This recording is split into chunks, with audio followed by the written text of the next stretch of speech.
Xoş gördük, əziz izləyicilər. Maritime Talks'da hər birinizi salamlayıram. Dövlət Dəniz və Liman Agentliyinin təqdimatında nümayiş olunan bugünkü buraxılış dalğalarda yazılan hekayələr mövzusuna həsr olunub. Bu da təsadüfi deyil.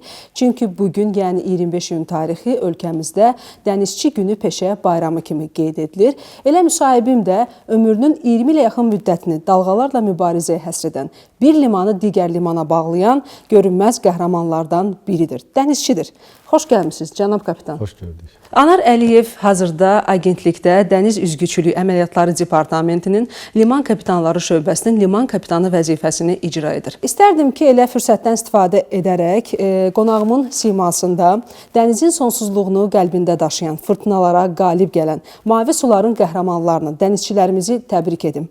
Onlara sakit, dalğasız dənizlər, uğurlu səfərlər, möhkəm can sağlığı, çətin, şərəfli və mənsuliyyətli işlərində uğurlar arzulayım. İstərdim ki, qısaca olaraq müzakirələrə keçməzdən əvvəl bugünün tarixinə nəzər salım. Bugün, yəni 25 iyun tarixi ölkəmizdə Azərbaycan Respublikasının prezidenti cənab İlham Əliyevin müvafiq sərəncamı ilə artıq 13 ildir ki, Dənizçi Günü peşə bayramı kimi qeyd edilir. Bugün dənizçilərimizin ölkəmizin sürətli inkişafında mühüm rolunun olması ilə fəxr edə bilərik. Çünki onlar həm yükdaşımalarda, həm Xəzər dənizində neft-qaz hasilatı sahəsində mühüm fəaliyyət göstərir, Xəzərdənkənar sularda ölkəmizi layiqincə təmsil edir, Azərbaycanın və dünya iqtisadiyyatının inkişafına mühüm töhfələr verirlər. Ümumiyyətlə, dənizçilik ölkəmizdə zəngin ənənələrə və tarixə malikdir. Milli gəmiçiliyimiz şərəfli inkişaf yolu keçib. Bu inkişafın əsas dövrü ümummilli lider Heydər Əliyevin ölkəmizə rəhbərlik etdiyi illərə təsadüf edir. Bugün isə bu missiyanı Azərbaycan Respublikasının prezidenti cənab İlham Əliyev uğurla davam etdirir. Dəniz nəqliyyatı sahəsində bir sıra islahatlar həyata keçirilir. Geniş infrastruktur layihələri icra edilir. İndi istərdim müzakirələrimizə keçim. Cənab kapitan, mən deyərdim ki, dənizçilik böyük məsuliyyət, yüksək peşəkarlıq və fədakarlıq, hətta böyük fədakarlıq tələb edir. Ümumiyyətlə, dənizçilər günlərlə, həftələrlə, aylarla, bəzən illə öz sevdiklərindən, əzizlərindən, doğmalarından uzaqda qalır. Bir növ gəmi onların ailəsinə, isti ocağına çevrilir. Bəs necə oldu? Anar Əliyev belə bir peşənin sahibi olmaq qərarına gəldi. Və əgər bilsəydi, dənizçi olmaq həm də fədakar olmaq deməkdir, yenə də mi dənizçi olardı? Mənim əslində arzum pilot olmaq, təyyarə idarə etmək idi və bu istiqamətdə hazırlaşırdım. Sinif yoldaşımın bu sahəyə gəlməsi və məni həvəsləndirməsi nəticəsində orta məktəbi bitirməyinə 3 ay qalmış, fikrimi tamamilə dəyişərək Azərbaycan Dövlət Dəniz Akademiyasına daxil olmaq üçün imtahan verib və daxil oldum. Təhsilimi bitirdikdən sonra da bu sahə üzrə çalışıram. Ailəm, qohumlarım, yaxınlarım arasında ilk dənizçiyəm mən. Məndən sonra həvəslənərək qardaşım və bir neçə yaxın ətrafımda olan insan bu sahəyə yönəlmişlər. Hal-hazırda da bu sahə üzrə çalışırlar. Əlbəttə ki, hər bir halda dənizçi olmaq istərdim. Siz qeyd etdiniz ki, pilot olmaq istəmisiniz. Elə an olub ki, dənizçi olduğunuz üçün təəssüflənmişsiniz. Düşünmüsünüz ki, pilot olsaydım daha uğurlu olardı, daha böyük nailiyyətlərim olardı. Yəni, belə təəssüf hissi keçirdiyiniz anlarınız olub? Xeyr, olmayıb. Əksinə düşünürəm ki, dənizçi olmağım həyatıma daha çox qatqısı olub. Yaxşı bu peşəni seçmişəm. Mən istərdim ki, gəmidəki ilk iş təcrübənizdən və ilk təəssüratlarınızdan danışasınız. Neçənci ildən fəaliyyətə başlamışsınız və hansı gəmi ilə? 2004-cü ildə Akademik Həsən Əliyev Bərə gəmisində iş fəaliyyətinə başlamışam. Bildiyiniz kimi biz akademiyada təhsil alan zaman biz tələbələri gəmiyə təcrübəyə göndərirdilər. 2000-ci ildə ilk dəfə olaraq mən gəmidə təcrübədə olmuşam. Bir ay müddətinə gəmidə qalmışam. Bu müddət ərzində gəmidə bu peşənin həqiqətən çox çətin və çox məsuliyyət tələb edən peşə ilə yanaşı maraqlı və hər tərəfli inkişaf yönlü peşə olduğunu öyrəndim. Çətin və məsuliyyətli ona görədir ki, coşqun hər anı bir müəmma olan uçsuz bucaqsız dənizin ortasındasan, kiçik bir səhv, hər hansı səninkar yanaşma, qərarı geri dönüşü olmayan hadisə ilə nəticələnə bilər və bu hadisə nəticəsində gəmi və gəmidə olan heyət üzvləri zərər çəkə bilər. Siz də bilirsiniz ki, bütün sahələrdə olduğu kimi bizim bu sahədə də prioritet olaraq əsas insan həyatıdır və ona görə də məsuliyyət böyük bir məsuliyyət tələb edir. Bir gəmiyə gəlirsən və bu gəmidə işləməklə yanaşı yaşayırsan. Bu gəmi sənin həm iş yerin və həm də evin olur. Gəmidə olan bütün heyət üzvləri isə sənin ailə üzvlərinə çevrilirlər. Sən bu ailə üzvlərinə yeni səfərlər, yeni ölkələr, yeni adət-ənənələr kəşf edirsən, yeni qaydalar öyrənirsən. Anar müəllim, siz hansı tip gəmilərdə çalışmısınız? Beynəlxalq səfərlər zamanı ən çox uzun səfər etdiyiniz ölkə hansı olub və neçə gün davam edib? Mən 2004-cü ildən 2023-cü ilə kimi müxtəlif tipli gəmilərdə çalışmışam. İlk olaraq bərə tipli gəmilərdən başlamışam. Bərə tipli gəmilərdən sonra quru yük, tanker, balkerlər, yer qazan gəmi, boru düzən gəmi, sərnişin gəmisi, təchizat gəmisi. Xəzərə xaricdən 3 yeni gəmi periqon etmişik. Periqon, yəni xarici sulardan Volqa-Don çayından keçməklə Xəzər hövzəsinə gəmilər getirmişik. Ən uzun səfərim Sankt-Peterburqdan Banqladeşə getmişik. 65 gün çəkib bu səfərimiz limana yan almadan. Bu səfər Suez kanalının bağlı olmasıyla əlaqədar biz Cənubi Afrikanı dolanaraq Chittagong şəhərinə getmişik. Siz qeyd etdiniz ki, ən uzun səfəriniz 65 gün davam edib. Təbii ki, bu müddət heç də az deyil, 2 aydan çoxdur. Və mən düşünürəm ki, həmin müddət ərzində sizin başınıza gələn maraqlı, qorxduğunuz məqamlarınız olub. Və həmin an, yəni qorxduğunuz anda düşünmüsünüz ki, bir daha beynəlxalq səfər etməyəcəm. Yəni belə qərara gəldiyiniz anınız olub? Qorxduğum an deməzdim, çətinlik çəkdiyimiz an olub. Biskay körfəzində fırtınalı hava şəraitinə rast gəldik. Bir günlük yol qət edəcəyimiz yolu 4 günə qət etdik və gəminin göyərtəsində olan bəzi avadanlıqlar sıradan çıxdı və suya qərq oldu. Amma biz səfərimizi uğurla bitirə bildik. Beynəlxalq səfərləriniz zaman daha çox səfər etdiyiniz hansı ölkə olub və bu ölkələrdən hansı daha çox yadınızda qalıb və niyə? Beynəlxalq səfər etdiyimiz ən çox Rusiya, İtaliya, Türkiyə olub təbii ki.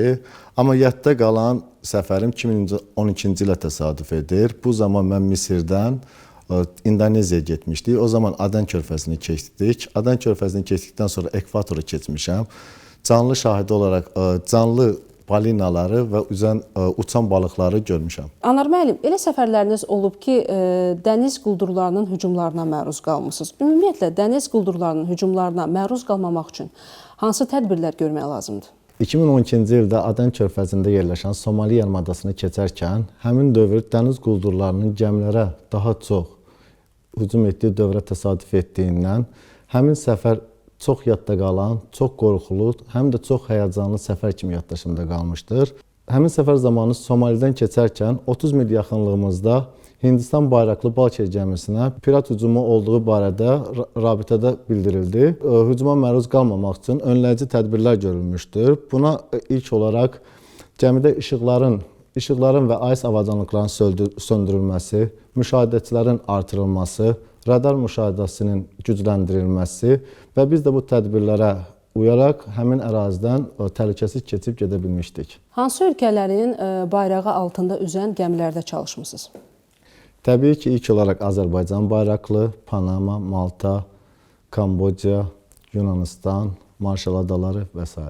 Sadaladığınız ölkələrin bayrağı altında çalışmağın müsbət və mənfi cəhətləri hansılardır? Gəmidə çalışarkən milliyyətindən asılı olmayaraq bütün heyət üzvləri ilə ailə kimi yaşayırsan. Dini, dili, adət-ənənələri, mentaliteti fərqli olan insanlarla həm yaşayırsan, həm də qalırsan. Bu da insana çox şey öyrədir. Lakin mətbəx məsələsində bəzən çətin nüanslar ola bilir.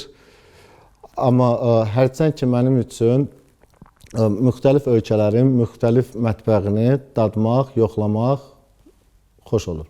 Anar müəllim, siz qeyd etdiniz ki, 2023-cü ilə kimi dünya sularında üzmüsünüz və həmin vaxtdan bugünə kimi agentlikdə liman kapitanı vəzifəsini icra edirsiniz. Gəmi kapitanı ilə liman kapitanı arasında fərq nədir? Oxşar və fərqli cəhətləri varmı? 2023-cü ilin aprel ayından agentlikdə Dəniz Üzgüçülüyü Əməkdaşlar Departamenti Liman Kapitanlar şöbəsində liman kapitanı olaraq çalışıram. Liman kapitanı olaraq ölkəmizin dəniz nəqliyyatı sahəsində qoşulduğu bütün konvensiyalara, daxili qanunvericiliyi tələblərinə uyğun və məcburi üzmə qaydalarına riayət olmasını nəzarət edirik. Ən əsası da dəniz üzgüçülüyünün təhlükəsini təmin edirik. Liman kapitanlarının rəhbərlik etdiyi 35 ərazidə 15 liman müfəttişlik məntəqəsi mövcuddur.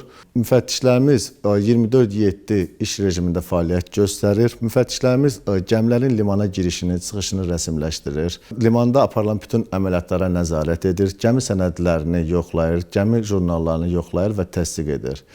Liman kapitanı olaraq gəmilərə bələdçi xidmətinin təşkilini təmin edirik. Liman kapitanı ilə gəmi kapitanı arasında oxşar cəhətlər həddindən artıq çoxdur. Hər ikisi də məsuliyyət tələb edən bir işdir. Gəmi kapitanı gəmidə cavabdehlik daşıdığı kimi, liman kapitanı da limanda aparılan bütün əməliyyatlara cavabdehlik daşıyır. Göründüyü kimi liman kapitanı olaraq nəzarət dairəniz olduqca genişdir.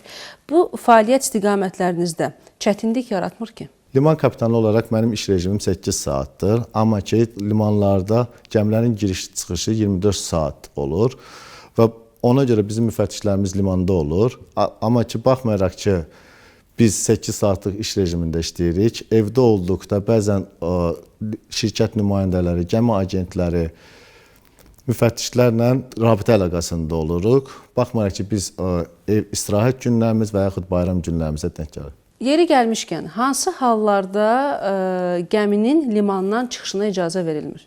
Gəminin üzməyə yararlı olmadıqda, gəminin yüklənməsində, təchizatında çatışmamazlıqlar olduqda, gəmi heyətinin düzgün komplektləşdirilmədikdə, məhkəmə qərarı olduqda, gəmidə aparılmış dövlət nəzarət yoxlamaları zamanı aşkar olmuş nöqsanlar aradan qaldırılmadıqda və digər hallarda gəmilərin limandan çıxışına icazə verilmir. Liman kapitanı məntəqələrinin fəaliyyətinin səmərəli təşkili və təkmilləşdirilməsi istiqamətində hansı tədbirlər görülüb? İlk öncə onu bildirim ki, məntəqələrimizdə real vaxt rejimində işləyən baza mövcuddur. Həmin baza üzərindən müfəttişlərimizin işlərini izləyib və nəzarət edə bilirik.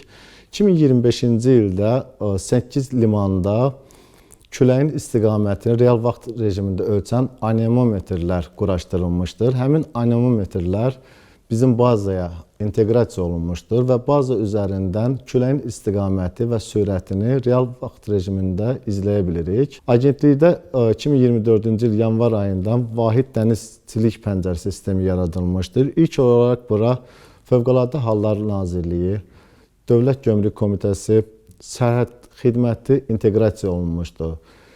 Bildiyiniz kimi, beynəlxalq səfər edən bütün bayraqlı gəmilər vahid pəncərə sistemindən istifadə etmək məcburiyyətindədir. Gəmi kapitanı yoxsa liman kapitanı? Seçim qarşısında qalsaydınız, hansını seçərdiniz? Əlbəttə ki, gəmi kapitanı, amma hal-hazırda liman kapitanı olaraq çalışıram. Buna səbəb də ailəm və yaxınlarımın yaxınlığında olmaqdır. Dənizçilik sahəsinə həvəs göstərən və bu sahəni peşə olaraq seçmək istəyənlərə nə deyərdiniz?